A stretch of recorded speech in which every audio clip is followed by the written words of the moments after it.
This is Michael Cowen, and welcome to Trial Lawyer Nation. You need to show people the worst possible harm that negligence could have caused, because that's what the case is about. What I'm asking you to do is to focus on what you can control, because that's where the power lies. The Dalai Lama has a saying that in the face of anger, justice evaporates. If you can't focus group it, you have to be very, very critical of your process. The facts aren't good, you can't create a miracle. We can agree to disagree and be zealous advocates for our clients.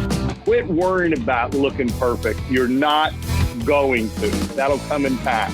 But you can still be an effective litigator. Welcome to the award-winning podcast Trial Lawyer Nation, your source to win bigger verdicts, get more cases, and manage your law firm. And now, here's your host, noteworthy author, sought-after speaker, and renowned trial lawyer, Michael Cowen. Today on Trial Lawyer Nation, we have attorney Mike O'Neill out of Philadelphia. Mike has got a really unique background. He was one of the top catastrophic injury defense lawyers nationwide and did a lot of work for UPS whenever they had a horrible crash anywhere around the country. And now he is a plaintiff's lawyer. So I got to meet Mike recently last year, learned a lot just from our conversations we've had so far. And I thought, man, he'd be really useful to come in and talk about some of what he's learned. So how are you doing today, Mike? I'm doing well, Michael. Thank you for having me. Well, tell us a little bit about you. We're all, our listeners just meet you. So what do we need to know about Mike O'Neill? Sure. Yeah, no, I'm a lawyer in Philadelphia. I've practiced in Philadelphia for the entirety of my career. So since I graduated from law school in 1998, went to Villanova. My practice, though, almost immediately became a national practice.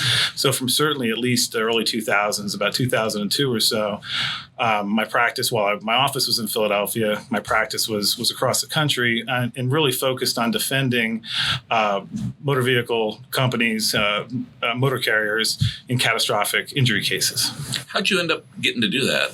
It's kind of a long story. You and I share a similar background in that both of us were big firm lawyers initially. I was at DLA Piper initially, and one of our clients was UPS. We did a lot of UPS transactional work, postal rate work of all things, my firm did. And then in early 2000s, about 2002, UPS was looking for what they wanted to call core attorneys that could do national work on their behalf, on their higher level work. So we got in there as a litigator. I started doing that, and we just grew it from there. And so how many years did you do the national work on catastrophic defense? Yeah, I was UPS's National Catastrophic Injury Counsel for over 15 years. So there was a small group of us that did the catastrophic injury work for UPS, and it was really our firm at the time, and then King & Spalding in the southeastern United States that did it as well. And that was the primary focus of my practice. We were outside counsel. We were engaged by the company. We weren't in-house, but we really focused, and I focused certainly my practice on defending the company in some of their worst cases across the country. And so why does a big company like a UPS, and there's other companies that do that, get certain lawyers to handle their work on the biggest stuff nationwide rather than going to find people in each locality? I think it's consistency in the defense of the company. It's not, the company is obviously is this huge, monolithic company that really has a lot going on. It's not the type of thing where you can't just hand somebody a case for UPS and say, here, go defend them. You really need to know the company. You need to know how the company's operated, how they train their employees, specifically who trains the employees. You really kind of need to learn the company, and anybody can do it, but it would take a long time to really learn that system. And then you just like to think that they thought we did pretty well for them and got good results and just kept giving us more and more work.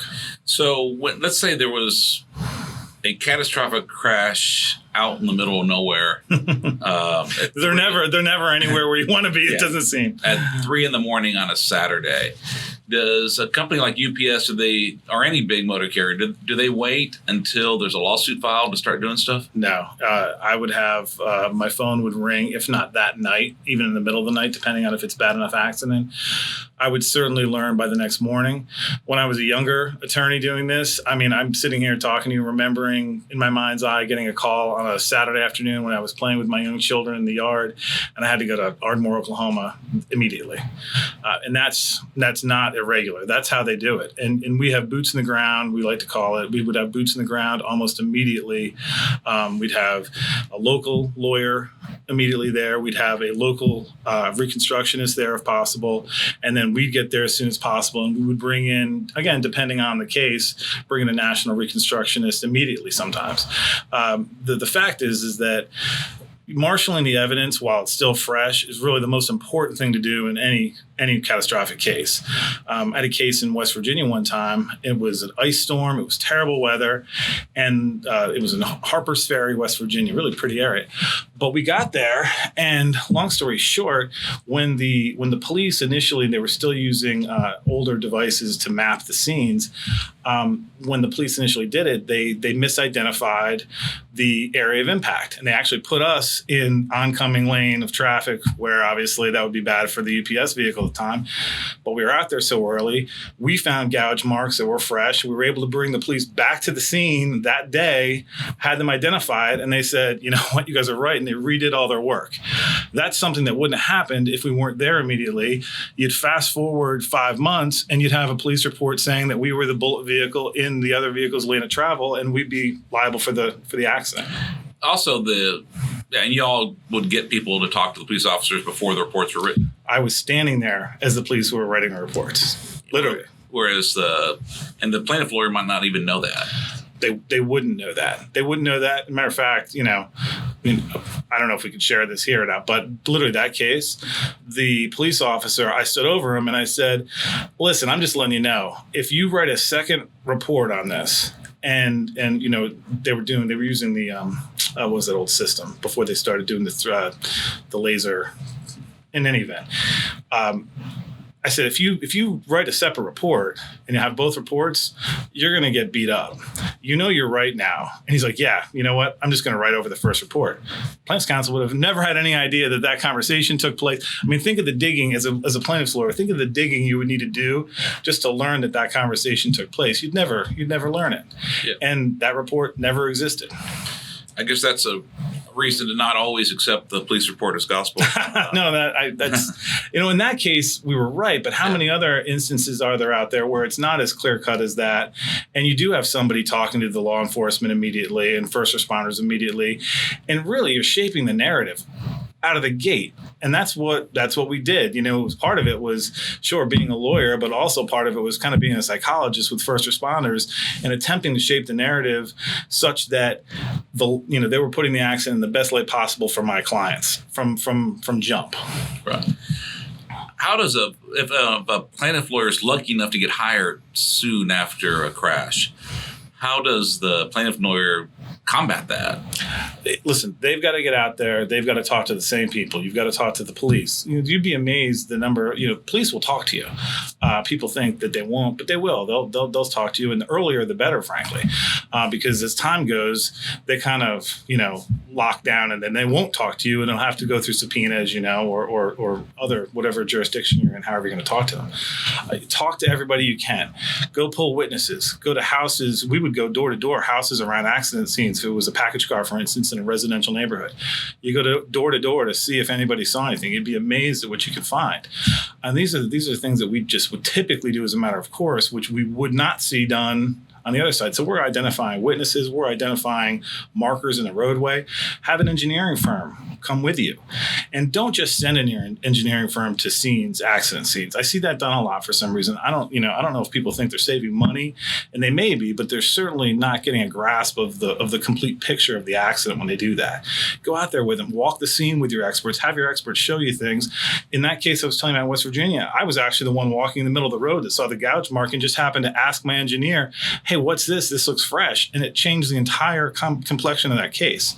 So I can't stress the importance of getting out there and touching things, smelling things, actually being at the scene. I recently had something similar. There was a pedestrian hit by an 18-wheeler driver late at night, and there's a big question was he in the lane of traffic or was he off the lane of traffic? And did the 18-wheeler driver go off the road? And if the police report took the 18-wheeler driver's word for it. Was not an experienced reconstructionist, although they did paint the scene. But, I went out there myself, and I just saw there's not a mark of evidence on the roadway in the lane of travel. Right. And we were able to get out there with our reconstructionist. But had I not seen it with my own eyes, I don't think I would have been able to. And then seeing where the kid ended up afterwards, seeing everything else, it was so clear to me what happened when I was there. It would not have been as clear to me with photos and talking to somebody. And we were able to very quickly, we didn't even get to do a deposition in that case. They didn't have enough insurance, and there's no broker or anything involved. And we just sent them a draft recon report and explained to them why we were right and they were wrong. And I think they obviously had someone out there too, and they knew that we were right and they were wrong, and just paid their policy. Pedestrian strike cases are some of the most important to be out there immediately, because there's typically aren't gouge marks in the roadway. Right. There's not, and sometimes there's not even significant damage to the power unit or to the vehicle that hit them. Right. So it's super important to be out there and see, biological evidence. Yeah, we were out there, which is a nice way to say, blood and tissue and things like that. Yeah. Yeah. Unfortunately, the father of the decedent, his pastor was good friends with our referring lawyer, and so we got out there within 48 hours, and it really made a difference. And another one is a tire case. And everybody said that the tire tread was missing. The police didn't keep the tire tread. It was a rollover fatality, and people had gone out to the scene and no one could see it. And then we were just looking for the scene.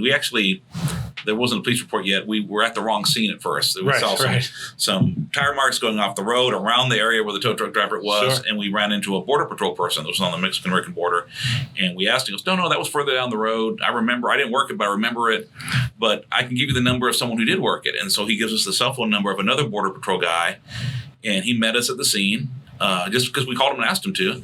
And then he goes, oh, yeah, I know where the tire tread was. I went and put it over there so no one would mess with it. In the field or something, right? It was way off the road by a fence. Yep. And we went over there and we got it. And then forensically it matched up. It was the right kind of tread and everything. And it made a huge difference, because the defense in those cases always where your tread's all worn down, you wore the tire out. We found the tread. It still had good tread on it. It was a defect. And, going back to your point about getting out there, you're amazed. Typically, you can't be there. If I was flying to the Midwest or even the West Coast, I'm not going to be there before the scene is cleaned up more often than not. But even just walking the scene, you'd be amazed to find the things that the tow companies, when they clean up scenes like that, miss. And you're finding fenders that may or may not have evidence on them and things of that nature that, the tow company doesn't care. They're not looking to reconstruct the accident. They want to get the roadway cleared and cars going again. But there's always, debris and things like that around that they didn't collect that may or may not be important. So it goes right back to what we're talking about. Get out there, walk the scene on your own and do it yourself. It's vital. Before I go into more of the experience stuff, at some point you made a decision that you wanted to be a plaintiff's lawyer instead of being a catastrophic defense lawyer. I did. I've been a catastrophic injury lawyer, I would say, defense or otherwise, my entire career.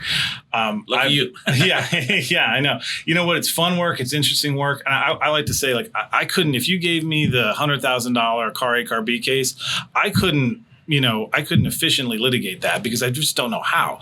But at the same time, you give me the $10 million, commercial motor vehicle versus car or other commercial.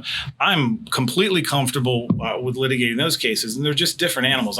You know this. I mean, you've done both, and I'm sure you know that these are not the same animals at all. People who do car A, car B cases and do them well, I know a lot of them. I couldn't do what they do, but I can do what I can do. So I've been a catastrophic injury lawyer my entire career. I've always been curious, I guess, about the other side. And anybody who's worked with me in the past isn't surprised to know that I've done what I've done. I would be the person that when we would have focus groups, I would always play the part of the plaintiff's lawyer every single time. And I enjoyed it. I enjoyed trying to play with my presentations and trying to get as big a verdicts as possible. And then on the other hand, too, when I would be defending cases, I just saw a lot of lack of representation, quality representation of a lot of people. I got even on the big cases. Even the big cases, you'd be amazed. The problem is that you get lawyers who we were talking about before, might be great personal injury lawyers, but just aren't comfortable or just don't know how to litigate a commercial motor vehicle case. Or don't have the time to litigate because the way they have their practice set up. And I fear that sometimes they think, well, you know what? I'm going to retire on this. I'm not going to refer it. I'm going to handle it myself. And then by the time we get to trial, they might know they're in over their head, but it's kind of too late to undo what's been done already. I mean, and I would get defense verdicts on case. I got a defense verdict in Luzerne County, Pennsylvania, on an intersectional collision case where the car that we T-boned had the right of way. The woman had back surgery, and it was just it was bad lawyering. And at the end of the day, I walked away from that being like, geez, that's a easy 7-figure case that should have been won. And, we zeroed them.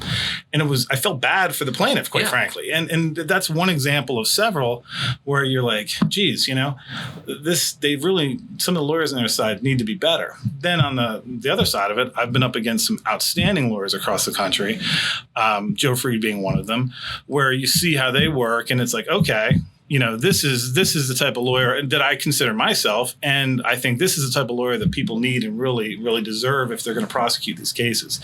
So it was kind of the timing worked out right. The opportunity was there, and it was a time in my career I kind of joke with my wife, I'm in halftime. So I needed to do it now or I would never do it. So I decided to make the jump, and I honestly couldn't be happier. Part of it, too, is as a defense lawyer, it's all about risk management. It's all about, losing a case is oftentimes winning a case. I could get hit for $2 million and walk away and be high-fiving my client. And that's an experience that's tough to swallow if you're a competitive person, where it's like, okay, you really have to relearn what a win is. But in doing plaintiff's work, I've seen, at least in the year I've been doing it, that I've been able to be way more creative. I've been able to really, I hate the term thinking outside the box, but, think outside the box on how I approach cases, really kind of utilize some of the lessons that have been taught and all these books, a lot of really, really good lawyers have put out there. I poo-pooed a lot of this when I was a defense lawyer. I used to call, the reptilian, theory. I said, that's a crutch for the mediocre trial lawyer is what I used to call it. And then, you start really looking into the effectiveness of some of these techniques from a David Ball, et cetera. And it's like, well, objectively speaking, this stuff's working. And it's, you look around now with the nuclear verdicts, as the insurance defense industry likes to call them. You look around. I like to call them fair verdicts, but yeah. Sure. But there's a reason for the uptick in these verdicts. And it's this almost a common approach to litigating these cases, which really is almost indefensible. You can't defend the way really good plaintiffs lawyers are prosecuting these cases. It's almost impossible. What is it you can't defend? Well, with these cases that you see where, UPS is the exception to the rule with respect to their safety program. UPS actually has a safety program, and they put millions of dollars, if not tens of millions of dollars a year into it. That's, as you well know, is the exception to the rule. If everybody did what UPS does, not to say UPS doesn't make mistakes and they don't have drivers that make mistakes, they do. And they've got 120,000 power units on the road at any given time. You're going to have somebody that makes a mistake just, by virtue of statistics, right? But it's typically not a lack of UPS trying to train that driver to not do what he does. In these other cases you see with these other companies, these fly-by-night companies, or even some of the bigger companies that just don't really care to train. They don't want to put their money there because what is that? That's money that could be going in their own pockets. Right. So instead of putting the money to training, they just rely on this idea that, well, we get a CDL trained driver. That's all we need to do. He's trained, to drive a tractor trailer, and I'm going to put him on the road. We're good to go. And those cases, as you've seen, you're attacking really the company as opposed to the driver. You're almost making the driver sympathetic to a jury. Absolutely. And when you do that, it's a very, very, very difficult bell to unring when it becomes about the company as opposed to the person sitting in the driver's seat. As a defense lawyer, I always like to say, hey, this is all about, I would tell courts this is all about the 5 seconds. This isn't, right. This isn't about the 3 months prior. This is about the 5 seconds in this accident. If you can make it about the 3 months prior or the 3 years prior and really delve into what hasn't been done here to protect the motoring public, you're going to be in good shape as a plaintiff's lawyer. And I think it's a very, very difficult to defend. Absolutely. You can yell all you want that I omitted course and scope, so they can't get into it. But when you have punitives on the table, it's going to come in, and there's lots of states, obviously, that allow it in any event. So, yep. Texas may or may not be one of those. Where are you guys now? I can't remember. Well, there's some old case law that says that you admit to course and scope, then all the rest is out unless you have gross negligence. Yeah. There is a more recent case saying that when we switch to the comparative fault statute that says that the negligence of each defendant shall be considered, which means you would have to look at both the employer and the employee separately. Okay. Especially if you're putting in the plaintiff's comparative fault. Yeah. You need to look what everybody did. And then there's some federal cases going both ways where some are adopting the old, some new. Our Supreme Court, it got up to them and they punted. They said, well, there's a big question of the law as to whether this line of case law is right or that line of case law is right, but we don't have to decide it because there was no evidence that it was a negligent training case. There was no evidence that training would have made a difference. So since there was no evidence of causation, we'll just reverse and render rather than worrying about it. Yeah, this area of the law, we started, frankly, we started filing motions for summary judgment on direct negligence claims on behalf of defendants, UPS, probably more than 10 years ago. And frankly, at the time, we were kind of on the leading edge of it. It was kind of a novel area of defense. And it blossomed and has kind of taken over. But I'm still waiting we could do a whole podcast on just that issue and how to really overcome that, because the public policy, I don't think, supports what courts are doing when they don't allow you to prosecute. Because when we talk about the 5 seconds, it's what got us to those 5 seconds. I'm 100% and I've never seen it articulated really, really well by the plaintiff's bar is to argue why that training is so important to describe to let the jury know what happened in those events, that this driver didn't know how to respond, or he put himself in a position to have an accident because of the training in those 3 years or whatever prior. Right. I don't know you can have.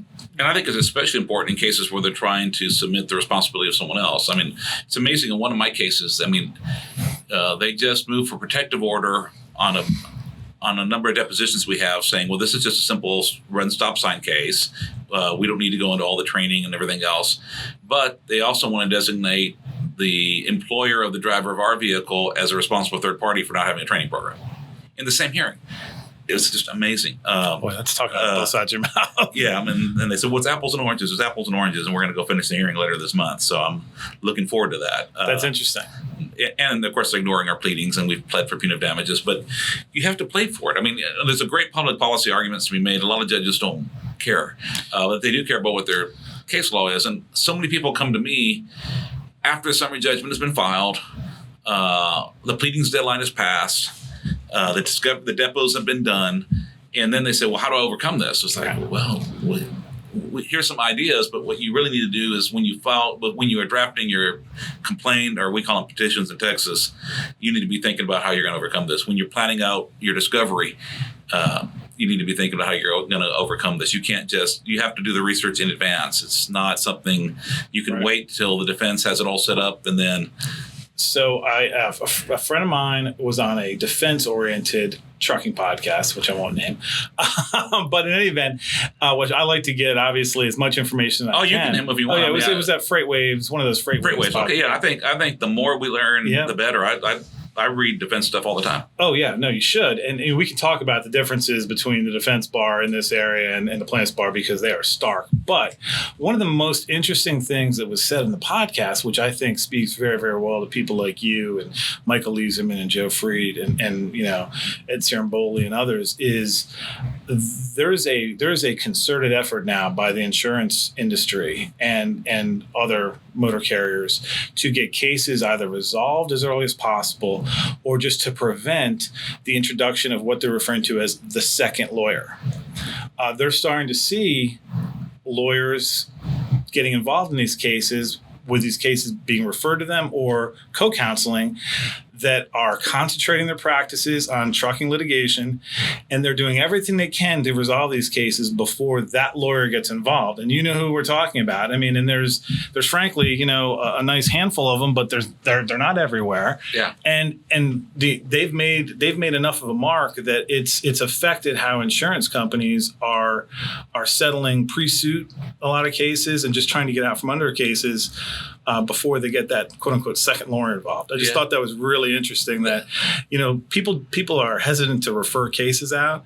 And I'm telling you right now, from a former defense lawyer, you're not doing yourself any favors. Well, it's funny. We have a case right now that the insurance adjuster is just having fits because we've made it very clear that we not only will not accept the last demand that was made before we got involved in the case, but we won't accept a multiple of that demand. Sure. Or that offer that was made is no longer, Yeah, that's what, they had demanded, X on the case, and, they just don't understand, like, no, we would never take that amount.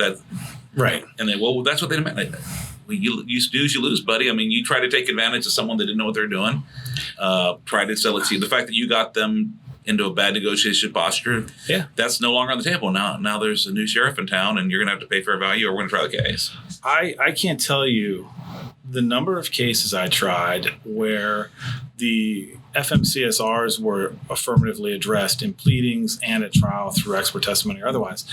I will tell you that the vast majority of lawyers don't even address them. Wow. They just don't. They're an afterthought, or they're looking at this like, well, you rear-ended my guy, or you were parked, or I was parked.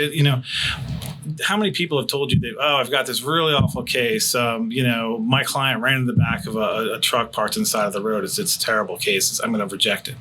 Well, stop for a second. Yeah. That's not a phenomena, right? That's something that happens with regularity, and it happens with regularity for a reason. And the motor carriers are taught and are instructed not to park their vehicles there for that reason.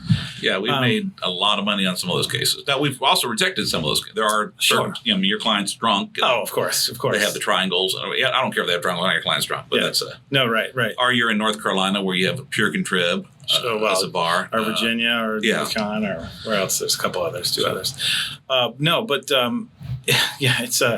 It's really digging into these cases. These cases aren't, they're not as simple as just, I think you ran the stop sign or not. It's funny that, sometimes the better the liability is for the collision itself, what I call the direct or immediate cause of the crash. Mm-hmm. The more challenging it is to do that root cause analysis and bring it up to the company. Like I was so excited last week. I got to, for the first time in my career, I got to depose a truck driver post guilty plea who tested positive for meth. So there's no more Fifth Amendment. Sure. And we got to talk about, smoking the meth pipe at the truck stop bathroom stall an hour before the crash, and, where he, how long he, of course, he still lied about stuff. He said most of it wasn't his. They found it on his bag. Only one meth addict was lying to you? The flask of urine wasn't mine. But so we have, great liability. I mean, they had dash cam. We see him just crashing into the back of a car for no reason. He lies about it. The dash cam tells the truth. He's high. The cops notice he's high. They arrest him. But then we go back, well, how do you make this about the company? Right. I mean, he passed his pre-employment. He was only there for like 6 months. He didn't get called up for one of the randoms. Right. Random drug testings that was required. So what do we do to try to make this case about the company? How could the company have caught it? What rules did they break? Right. And we're still in the middle of it. I mean, they didn't ask about former employers. They didn't do inquiries to former employers. But now we have to connect the dots. Would that have made a difference? Was there something in one of those former employers? If there was, that would be a great case. It almost, just the fact that a company is putting someone who's smoking meth in the cab of a 80,000-pound tractor trailer is good. It's good. But if you could make it like they broke the rules and that's how meth addicts slipped through, that's even better. Oh, exponentially more. And so I still have a great case even if I don't. Right. But if I want to really hit the home run, I can't just say, okay. And in fact, someone that was working, the associate that was originally working the case up for me, I couldn't get her to really push the case because she thought was a slam dunk. And, Right. I've had to jump in there and just really do a lot more digging and subpoenaing more documents and more investigation, and because it needs to be a bigger case than this one crash. Sure. No.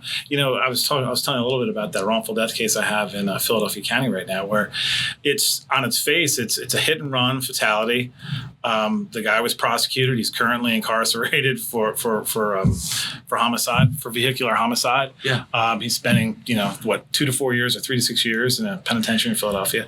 So you think that case too? Well, okay, great. It was only after and it was kind of presented to me as, oh, it's great. This is get this thing in suit immediately, and let's be done with it. And the insurance industry lawyers who are on it, really nice guys, but they're not trucking lawyers. They're they represent these companies for all sorts of personal injury, slip and fall stuff, and whatever else. So I start digging, and it turns into a lot more than just a car A, pedestrian B, wrongful death case with already nice aggravating factors about the fact that he drove away and then actually drove back to the scene after the police had responded with another van, another vehicle. But it involves, all of a sudden we realize, well, this is, governed or should have been governed by the FMCSR, and the company is unaware of that fact. And this driver should have had a CDL, and the company was unaware of that fact. And you start digging in cases where you think, well, this is just a slam dunk. I could have just taken that case, not done any digging, and settled it for a nice number. Now, all of a sudden, we're talking about really aggravating factors. Because, a lot of our listeners do trucking work, not all of them do. So FMCSR is Federal Motor Carrier Safety Regulations, right. CDL is Commercial Driver's License. Correct. And so I think you and I talked about it. So if you have, even if it's a 15-passenger van, which is not necessarily a commercial motor vehicle, if you're hauling 8 or more people for money, right, it becomes one. You got to follow all the rules. Exactly. And so now we have a company that's regulated, that's hauling people for profit. Should be. Well, they are regulated because they're ignoring the regulations. Exactly. And so now that's a much bigger thing because they have all these other vans on the road. And then, exactly. They have all these other vans on the road, and they were willfully putting drivers out there without commercial driver's license. They were willfully ignorant of the regulations that they were subjected to. And now all of a sudden that but a really good case with really good, as you put it, direct accident facts, right, becomes this monster of a case with all these other aggravating facts that in Philadelphia County, I'm hopeful and confident that is going to be a nice result for my client. I hope so. Yeah, I know. And on my meth case, what I told the lawyers working with me is like, why are you doing all this work? I said, well, because it doesn't take much money to teach a meth head a lesson. Yeah. Yeah, it needs to be about the company and what it takes to teach a company. It's a great way to look at it. Yeah. Each year, the law firm of Cowen Rodriguez Peacock pays millions of dollars in co-counsel fees to attorneys nationwide on trucking and company vehicle cases. If you have a case involving death or catastrophic injuries and would like to partner with our firm, please contact us. We have experience finding potential defendants that other firms miss, and we've added millions of dollars to cases by finding these sources of recovery. If you have a catastrophic injury or death case where the policy limits appear to be insufficient, give us a call. If we can find another defendant, we can partner on the case. And if we can't, then we won't ask for any of the fees. You can reach Delisi Friday by calling 210-941-1301 or send an email to podcast@triallawyernation.com. She will coordinate a time for Michael Cowen to speak with you in person or by phone to discuss the case in detail. And now, back to the show. I want to kind of follow up on a couple things. One, you talked about there's some differences between the plaintiff's bar and the defense bar as far as how we interact with each other. So let me back up. I met Joe Freed, I think in 2005 or 2006. So really when Joe was starting his focus and his laser focus on the trucking industry, I was one of the first cases I defended one of the first cases that Joe had in Pennsylvania. It was actually happened to be on the Pennsylvania Turnpike, a UPS case, which Joe did a great job. I didn't go to trial, but I met Joe then. And so in I guess it was probably this past August of 2019, when I had just started doing plaintiff's work for maybe, I don't know how many months before that, 6 months or so. I reached out to Joe to reintroduce myself, and he was immediately like, oh my gosh, you've got to join my group. You've got to join our group, the ATAA. And come on down to Nashville. We're having a conference in Nashville. So I thought, okay, I guess, I'll go get some CLEs and I'll watch the boondoggle.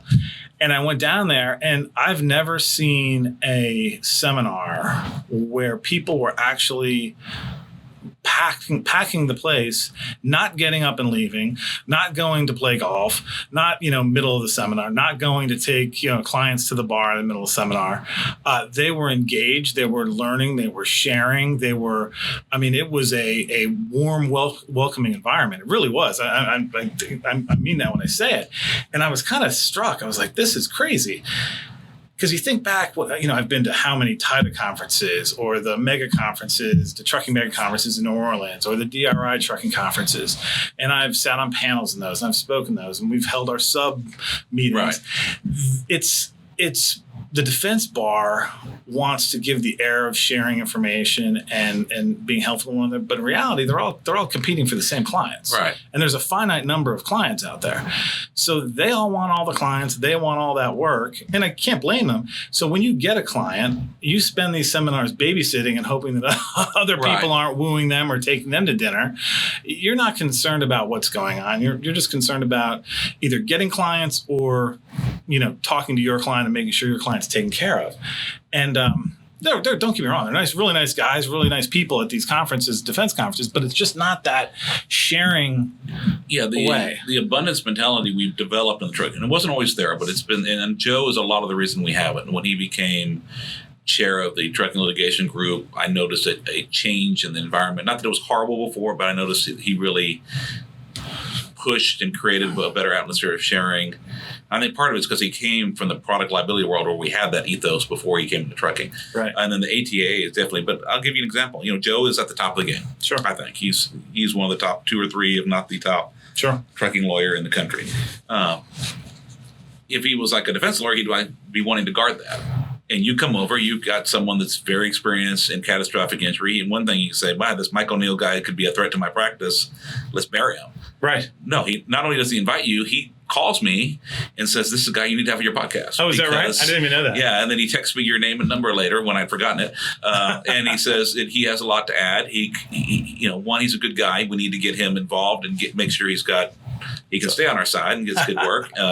But 2, that, he's got something to share. You need to do that, even though this is promoting you. And Joe gets it though, because you get it. You understand that, tide raises all ships, right? And it's really true that, when you're doing good work and you're promoting others to do good work, you're not going to get every case, right? I don't want every case anymore. I've realized there is a finite number of hours I want to work per week, and to do this right, I need to spend a lot of hours per case. Right. So I want good cases, but I only want so many, and there's plenty. Unfortunately, there's so many horrible things happening on the roadways. There's plenty of work for all of us. There's plenty of work for everybody, and the idea that we're sharing this information terrifies a defense bar, and I really mean that. I had heard about, the idea of listservs. They don't exist in the defense side. I mean, they don't have a defense listserv where they're sharing information. Oh, really? No, not that I'm aware. I mean, there might be some insurance defense, sharing, but as a broad,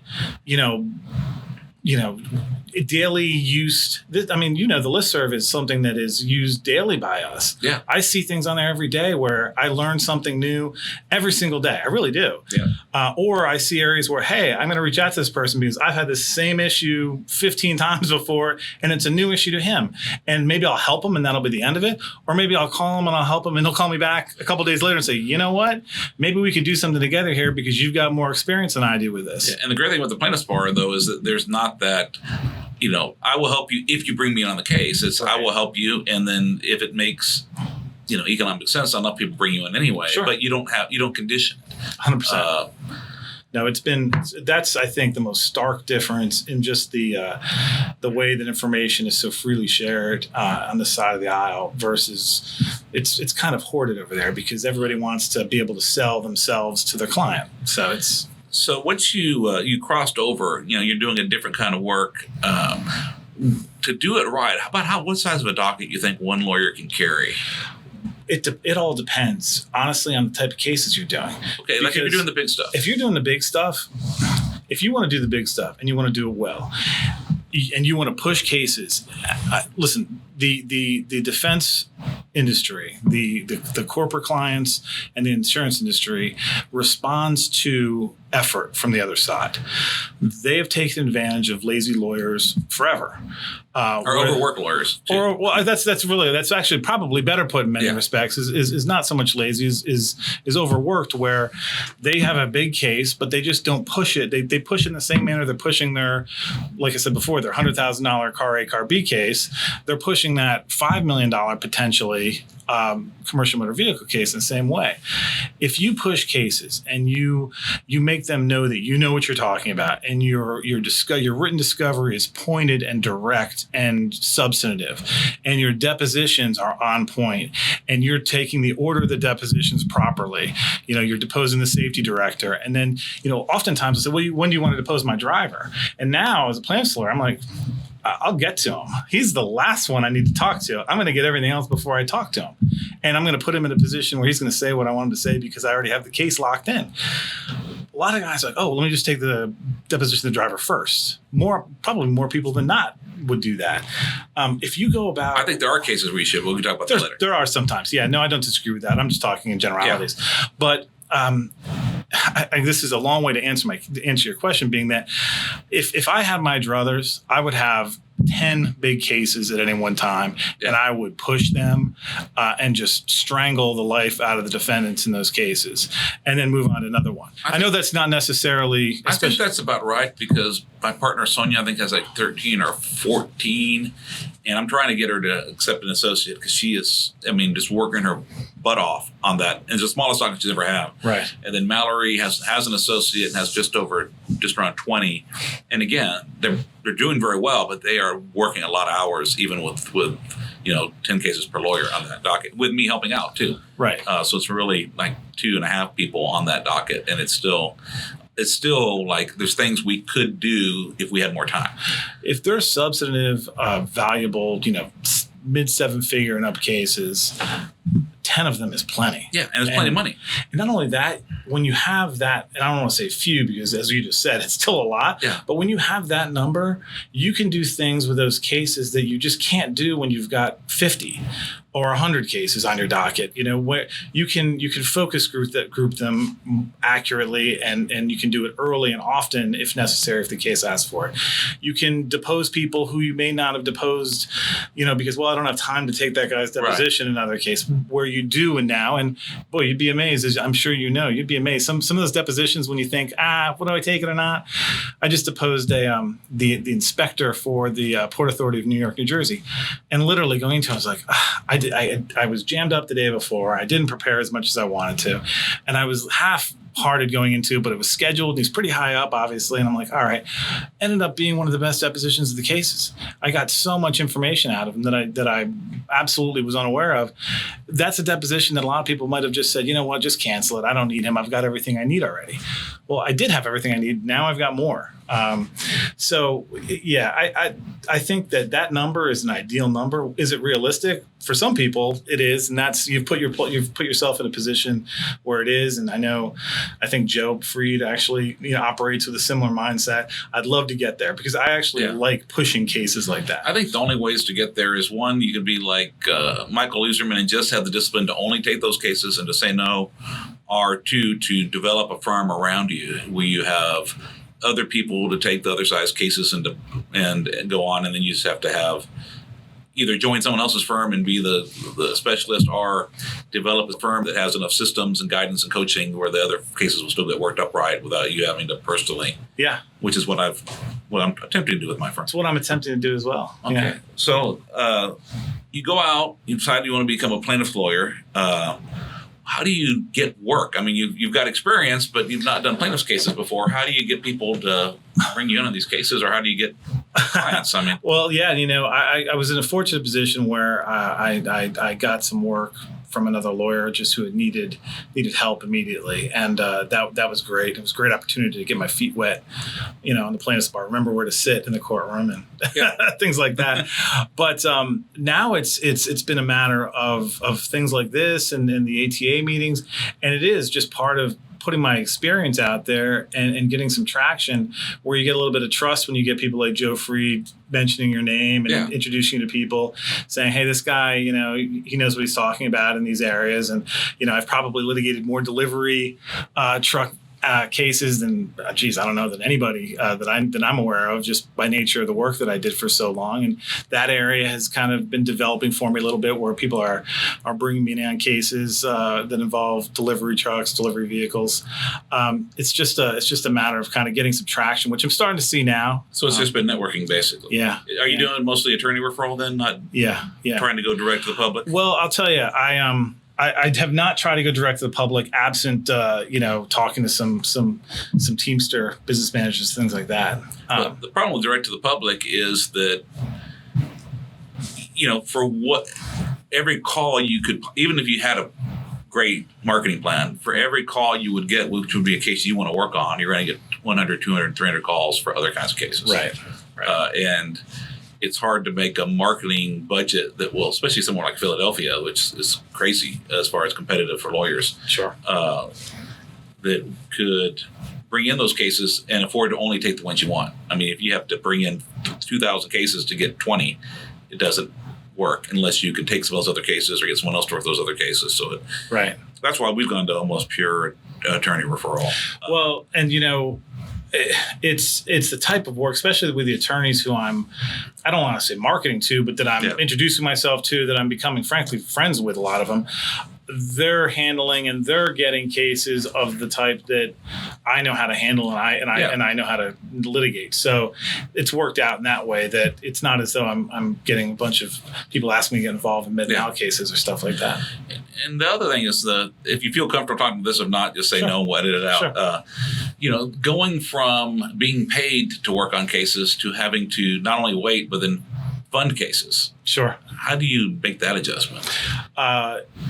That is an adjustment, and that's my wife keeps calling it a 2-year plan. So we'll see at the end of 2 years. But no, it's a completely different animal with respect to how you're compensated on this side of the ledger, which I knew getting into it.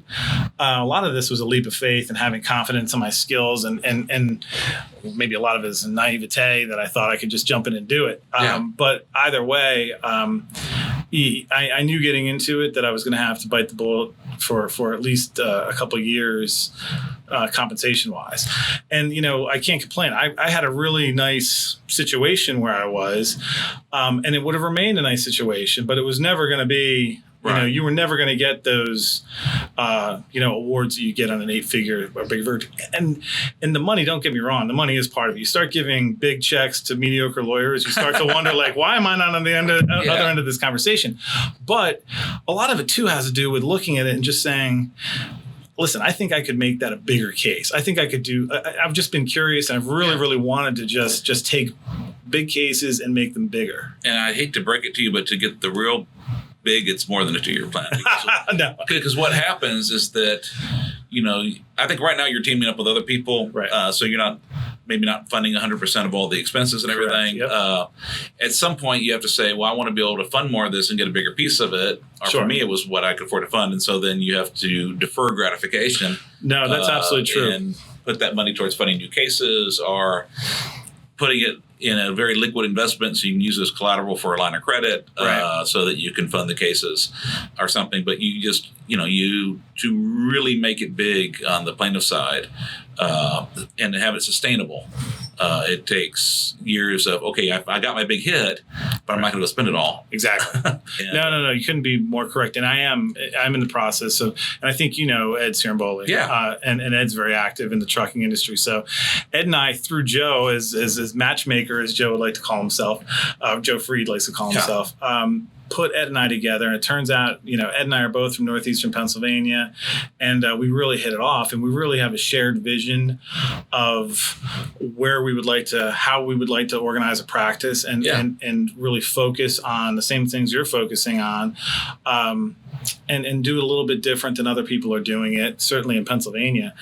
Ed did Greg Fellerman, so it's Fellerman and Ciaramboli. So I will be joining them effective March 1st and opening a Philadelphia office for them. And well, that will be when we go live. It will be after March 1st. Yeah, so actually, people now, what's the firm going to be called? It's Fellerman and Ciaramboli. Okay. But I'm so I'll be in the Philadelphia. I will be the Philadelphia office Awesome. Out of the gate. Yeah. No, we're really excited, and we've got some really, I think, interesting marketing ideas and where to target some work, playing on my experience, especially with package car cases. Listen, there's lots of guys out there, who, yourself included, who have developed these wonderful trucking practices. I really think I can add value in any package car case, especially from a liability aspect and prosecuting the liability cases, because I've seen them all. I mean, I've literally practiced across the country in defending these cases, and I really know where to attack. And I'm going to kind of, like I said, a lot of our listeners are going to know instinctively what you're doing, but not everyone, the 3,000 people that are going to listen to this are people that are handling these kind of cases every day.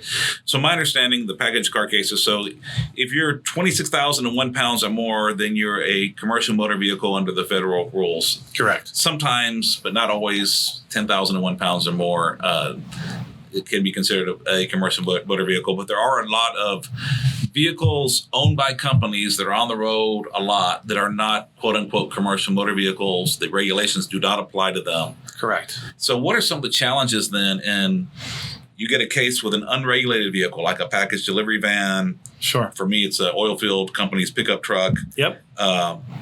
How do you then set rules when we don't have the crutch of the federal government doing it for us? Well, yeah, you have to develop the standard of care in that industry, and it's a matter of kind of seeing what training they're providing their drivers, if any, and really treating it as though the federal rules apply without ever being able to cite to the federal rules, for lack of a better way to put it. Large companies, and delivery companies are the easy ones to talk about, because everybody sees them every day at their house more and more. I mean, I was telling somebody the other day, I woke up on a Tuesday. I realized that, I went through the last of I like to get these big chunky soap from L'Occitane. So yeah. I realized, we were out.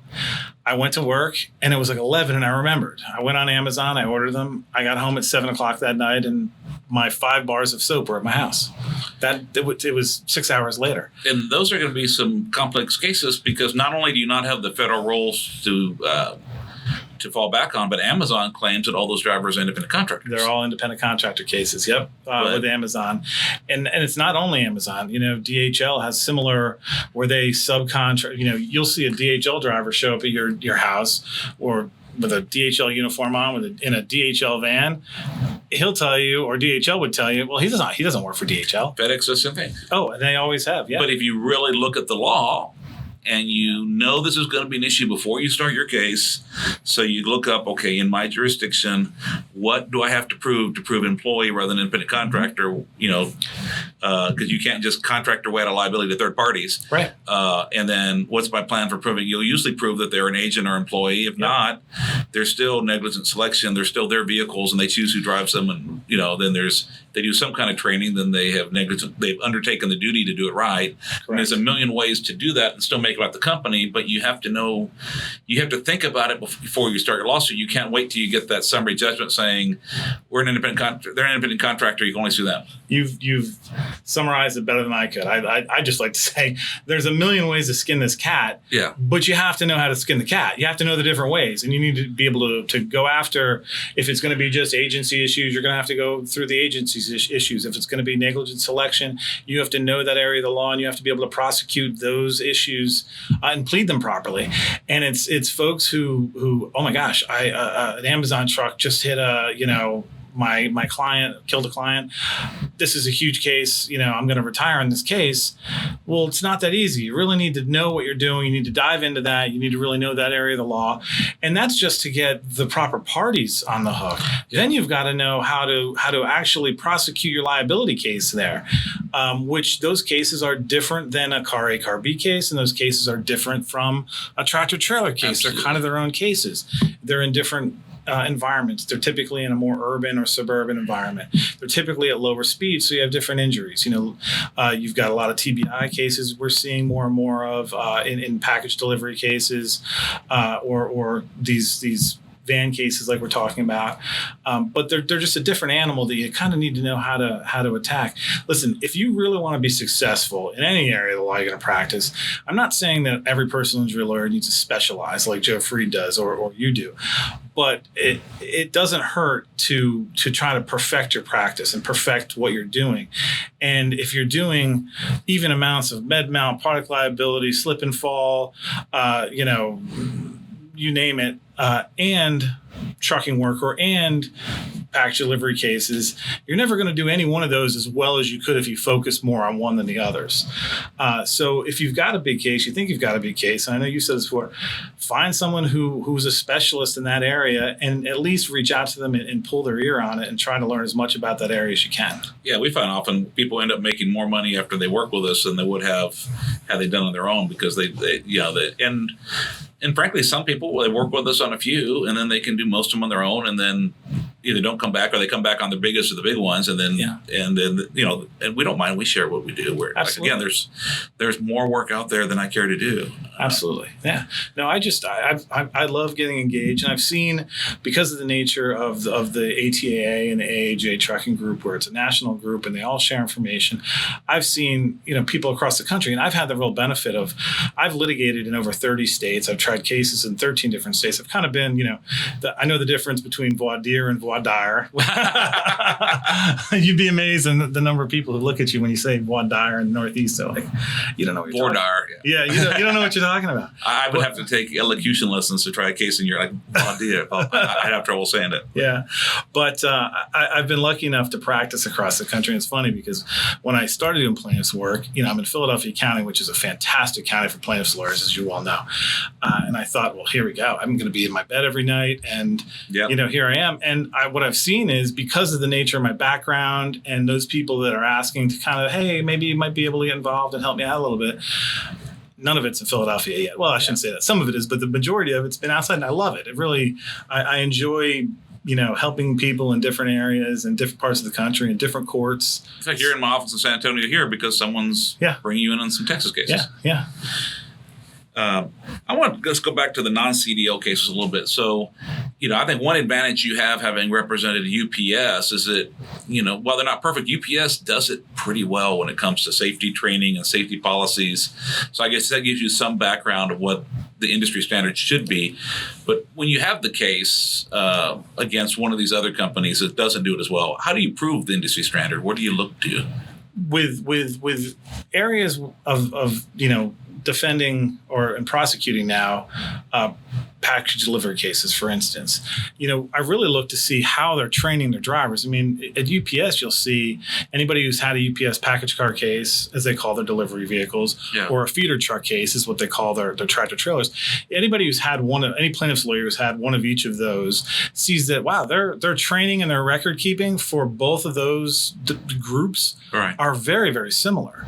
And in those cases, it's, well, really UPS, while they haven't, and they're not subject to the FMCSR with respect to their package delivery drivers, they really treat them almost in their training and development as though they are. But that's unusual. It is unusual. But really, if you were to have a case against another, whether it be a DHL, for instance, you can easily point to industry. They know what UPS does. They know how UPS trains their drivers. And DHL, for instance, they have both a package delivery arm as well as, I believe, they have a much smaller tractor trailer division, but they still have one. Amazon has a delivery service, as well as you see the Amazon tractor trailers on the road.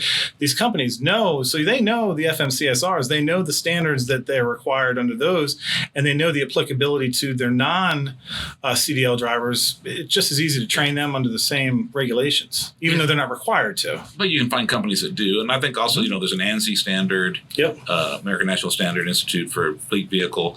There's a National Safety Council has things out there. I think actually the Centers for Disease Control, when it comes to distracted driving, actually has put out recommended practices. Oh, is that right? I haven't seen that. Because distracted driving, I'll give you a copy before you leave. Yeah. Distracted driving is enough of a health hazard that even the CDC has been involved in trying to encourage employers to train its drivers. Even though you think, well, that's an obvious hazard, it's not.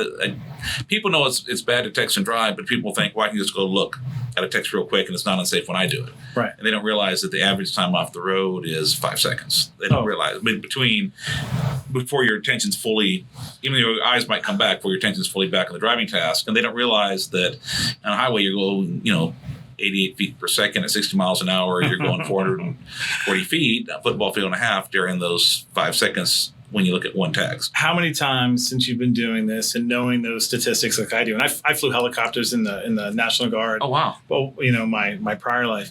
But, I'm constantly doing a time, speed, distance analysis in my head.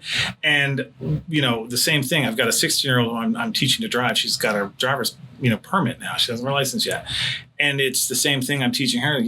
Listen, when you glance down to change the radio station on the highway and it takes you 2 seconds, how far do you think you've moved? And what could other people have done during exactly. that time? The car that's in front of you to the left is now immediately in front of you, slowing down by the time you look up.